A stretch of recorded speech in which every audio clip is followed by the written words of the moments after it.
our campus is actually like a horseshoe, and in the middle there's a bunch of grass and green space. Students are not allowed to stand on it. Our garden is just very dead. It's very sparse. There's just a lot of dead grass, kind of like hidden, and it's like it's closed off from the rest of the campus. And due to the storms that California, like the extreme storms that California has been like experiencing, a lot of our trees were uprooted or they just fell. Would you say your mood was elevated or lowered by the presence of this plant? Make you happier or sadder?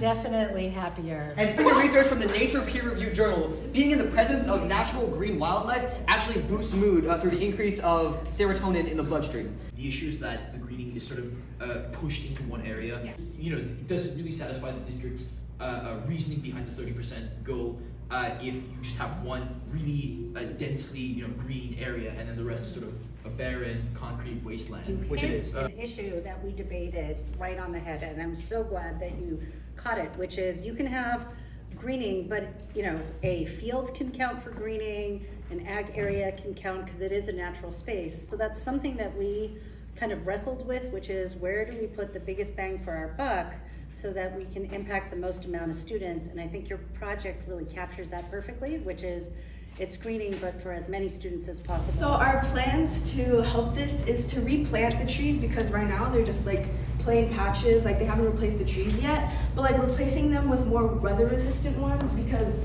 global warming.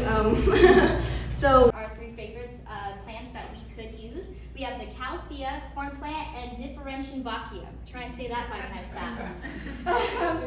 But these are perfect because they can stay in the corner of the class. They do take care, but not a lot, as they don't bring in a lot of bugs. They smell great, and they're beautiful. So this is a great, like you can have it on your desk in the corner of the classroom, hanging on the wall. So I tell the schools, don't plant things unless you have someone who's going to take care of them. Some of our advisory classes have like committees, so they would have like a group of students taking care of the plant for like a month, and hopefully that goes on and the plant lasts many, many years.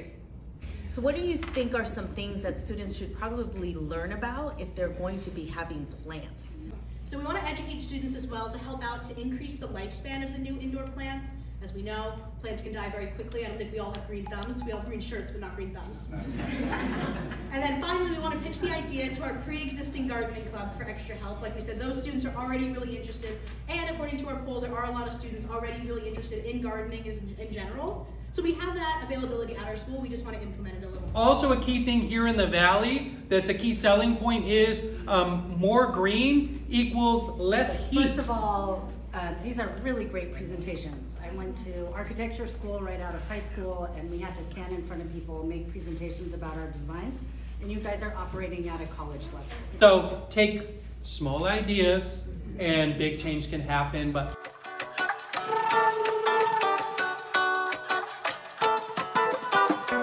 so I just want to say that, your voice, students' voices are so important, and I can't emphasize that enough. We definitely need to see how we can expand your idea and also create a list. I was just saying to Ms. Tokes, let's get that list.